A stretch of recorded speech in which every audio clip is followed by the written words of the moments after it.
तो अब हम लोग स्टार्ट करते हैं सेशन एक्सरसाइज 5 के डाउट्स।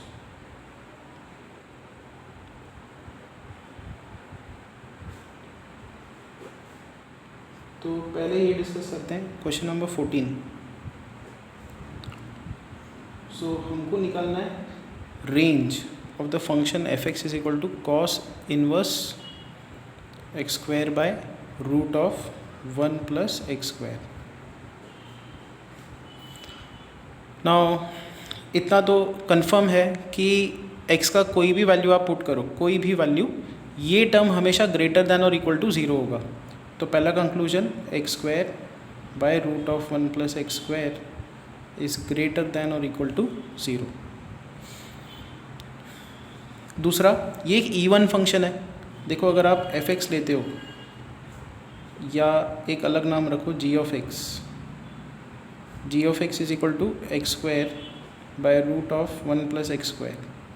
तो जी ऑफ माइनस एक्स क्या होगा? माइनस एक्स का स्क्वायर, मतलब एक्स स्क्वायर ही आएगा, root of 1 plus x square. Same function आ जाएगा। इवन फंक्शंस का ग्राफ कैसा होता है? अगर मान लो एक इवन फंक्शन आप ऐसा ड्रॉ करते हो तो उसका ग्राफ इस तरफ कैसा होता है? ऐसे होता है। अगर मान लो इवन फंक्शन कैसे दिखता है? इवन फंक्शन ऐसा दिखता है। अगर इस तरफ जैसा है, सेम जो शेप है आपको इस तरफ मिलेगा। ये इवन फंक्शन की खासियत है। इसका मतलब एक तो ये है कि x square upon root of 1 plus x square, ये अंदर का टर्म हमेशा पॉजिटिव है और ये टर्म इवन है। ठीक है, अब हम लोग क्या करेंगे, यहाँ पे देखो, इसको प्लॉट करने की कोशिश करेंगे ना। X square upon root of 1 plus x square, एक तो है कि वैल्यूज़ लेते जाओ, x का वैल्यू 0 रखोगे तो इसकी वैल्यू 0 है। फिर इंक्रीमेंट करते जाओ, x का वैल्यू 1 रखो, 1 पे इसका वैल्यू कैलकुलेट करते हैं, this is 1 by root of 2। फिर 2 रखो तो यहाँ पे आएगा 2 स्क्वायर अपॉन रूट ऑफ 5। 3 रखो तो 3 स्क्वायर अपॉन रूट ऑफ 10। यहाँ पे आप देख सकते हो न्यूमरेटर बहुत तेज़ी से आगे बढ़ रहा है कंपेयर टू डिनोमिनेटर। डिनोमिनेटर बहुत धीरे से आगे बढ़ रहा है। एक तो देखो 2 और 5, और फिर ये जो डिफरेंस है, डिनोमिनेटर का डिफरेंस ही कम है, तो रूट का डिफरेंस और कम होगा। बहुत धीमे गति से डिनोमिनेटर आगे बढ़ रहा है, but numerator is incrementing at a faster pace. Definitely ये फंक्शन इंक्रीजिंग है, आराम से आप लिख सकते हो। इनफैक्ट इंक्रीजिंग फंक्शन की कंडीशन क्या होती है कि उसका डेरिवेटिव पॉजिटिव होता है। वो भी लगा के आप देख सकते हो, इसका डेरिवेटिव निकालो। पॉजिटिव एक्स के लिए आपको इसका डेरिवेटिव हमेशा पॉजिटिव मिलेगा, so it is always an increasing function. तो ये क्लियर हुआ कि ये जो फंक्शन है x square by root of 1 plus x square, definitely इसकी वैल्यू 0 और लेस दैन इन्फिनिटी है। मतलब डेफिनेटली आपको x के ऐसे वैल्यूज़ मिलेंगे कि इस फंक्शन के ऐसे वैल्यूज़ आपको मिलेंगे कि लीस्ट वैल्यू 0 होगी और ग्रेटर देन लेस देन और इक्वल टू 1। 1 भी आपको मिल जाएगी। एक ऐसा x का वैल्यू होगा जिसके लिए विल गेट 1। तो ये कंफर्म हो गया कि ये जो अंदर का टर्म है ये 0 और 1 के बीच में आ सकता है आराम से। इसमें हमको रेंज तो निकालना है नहीं, सॉरी डोमेन तो निकालना है नहीं, डायरेक्ट रेंज निकालना है। तो इतना क्लियर है कि 0 और 1 के बीच में ये वैल्यूज़ आ सकती हैं, नेगेटिव नहीं आ सकती, नेगेटिव नहीं आएंगी। तो डेफिनेटली आपको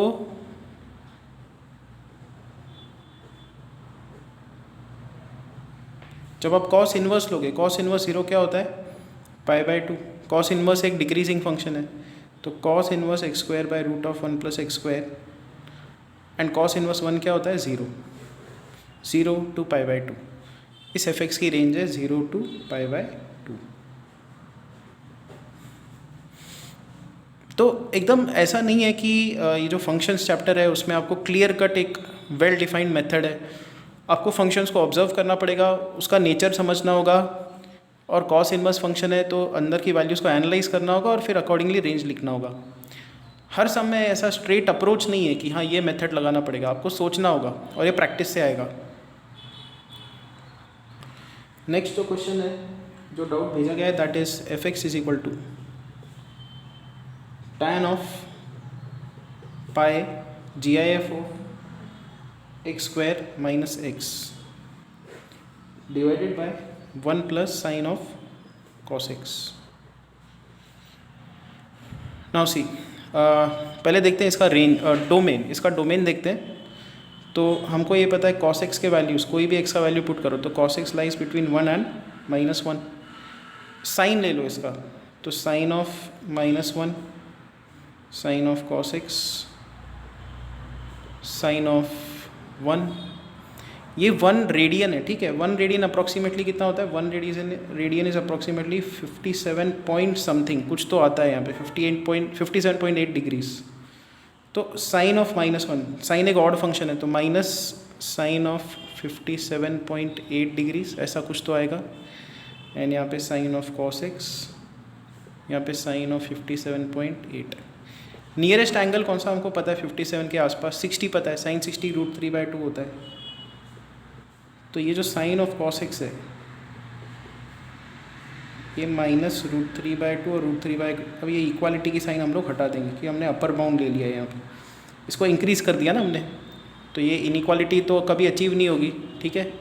तो ये रेंज है इस फंक्शन का।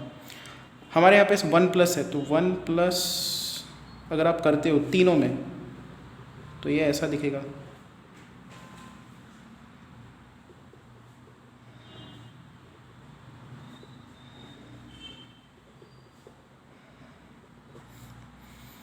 नाउ 1 माइनस यहाँ पे क्या आ रहा है? 1.732/2, 0.866।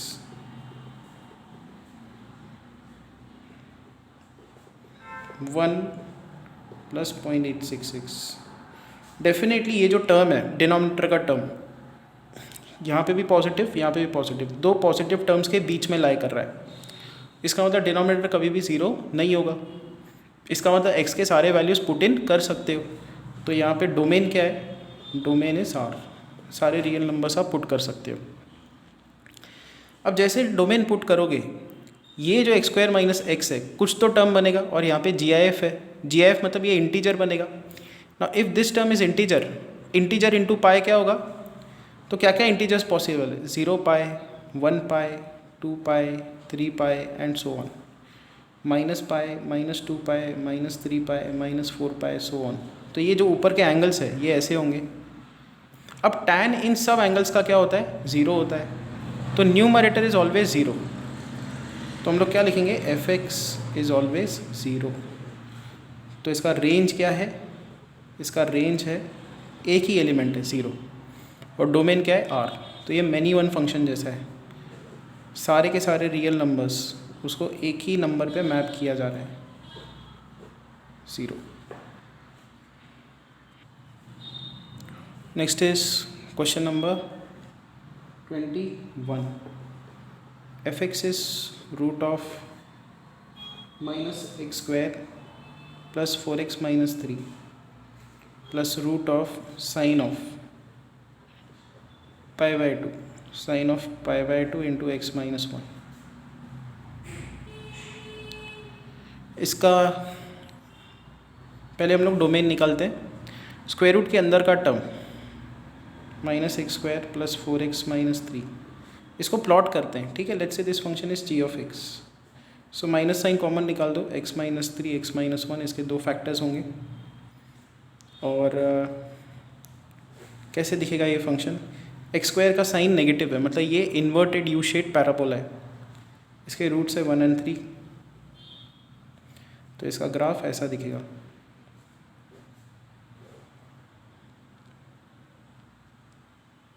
तो हमको ये g ऑफ x फंक्शन हमेशा क्या चाहिए? पॉजिटिव चाहिए। ये अंदर का टर्म हमने g ऑफ x लिया है, g of x should always be greater than और इक्वल टू 0। तो g ऑफ x कब ग्रेटर देन और इक्वल टू 0 है? जब x 1 और 3 के बीच में लाई करे। तो ये जो फंक्शन है रूट वाला, इसका जो डोमेन है वो है -1 से लेकर 3।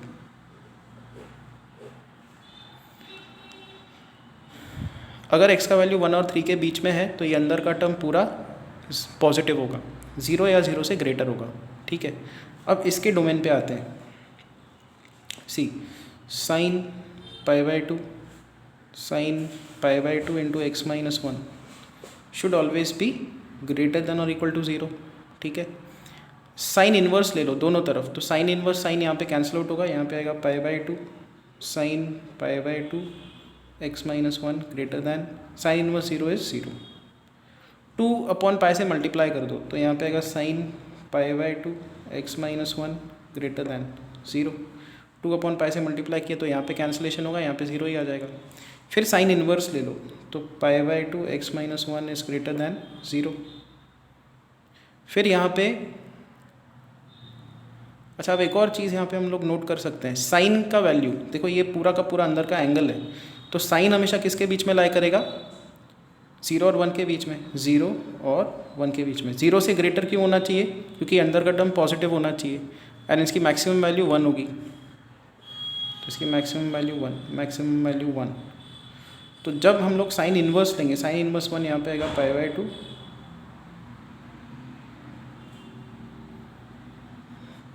ये कंस्ट्रेंट हमने लगाया, साइन इन्वर्स लोगे तो यहाँ पे आएगा π/2, ये sine inverse sine cancel out होगा, साइन इन्वर्स 0 इज 0। फिर 2/π से मल्टीप्लाई करेंगे तो यहाँ पे आएगा 1, यहाँ पे ये टर्म, यहाँ पे 0। फिर साइन इन्वर्स लेंगे तो π/2, यहाँ पे π/2 x-1, यहाँ पे 0।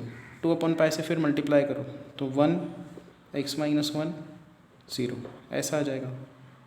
यहाँ पे भी ग्रेटर दैन और इक्वल टू, ग्रेटर दैन और इक्वल टू, ग्रेटर दैन और इक्वल टू 1 ऐड कर दो तो 2x1। इसका मतलब ये जो टर्म है इसका डोमेन है 1 to 2, तो इसका डोमेन हम लोग लिख देंगे 1 से लेकर 2। कॉमन डोमेन क्या होगा, ये फंक्शन आपको बता रहा है कि x 1 और 3 के बीच में होना चाहिए, ये फंक्शन बोल रहा है 1 और 2 के बीच में होना चाहिए, तो अल्टीमेटली डोमेन क्या निकल के आएगा, दोनों का इंटरसेक्शन 1 to 2। चलो ये क्लियर है। फिर से लिखते हैं ये फंक्शन को, तो f(x) is given to us as root of -x² plus 4x - 3 plus root of sine of π/2 sine π/2 into x-1। ये जो फंक्शन है 1 और 3 के बीच में ऐसा कर्व करता है, 1 और 2 इसका डोमेन है, और फिर ये फंक्शन भी जो है x का वैल्यू अगर आप 1 और 2 के बीच में रखते हो तो 1 पे इसकी वैल्यू देखते हैं। 1 पे इसकी वैल्यू क्या है, 1 - 1 इज़ 0, साइन 0 इज़ 0, सब 0 आ जाएगा, साइन 0 इज़ 0, तो इसका वैल्यू भी 0 है। 2 पे इसका वैल्यू देखते हैं, 2 - 1 इज़ 1, साइन π/2 इज़ 1, फिर साइन π/2 इज़ 1, तो ये फंक्शन भी ऐसा कुछ है। 2 पे इस फंक्शन की भी वैल्यू देखते हैं, 2 पे इस फंक्शन की वैल्यू क्या होगी, -4 plus 8 - 3, so 4 - 3 which is root of 1 which is 1। तो लगभग ऐसे फंक्शंस दिख रहे हैं। तो रूट के अंदर का ये पहला फंक्शन भी 0 और 1 के बीच में लाई कर रहा है, इसका डोमेन 1 to 2 है, कॉमन डोमेन इनका, और यहाँ पे भी 1 to 2, और ये वाला फंक्शन भी 0 और 1 के बीच में लाई कर रहा है।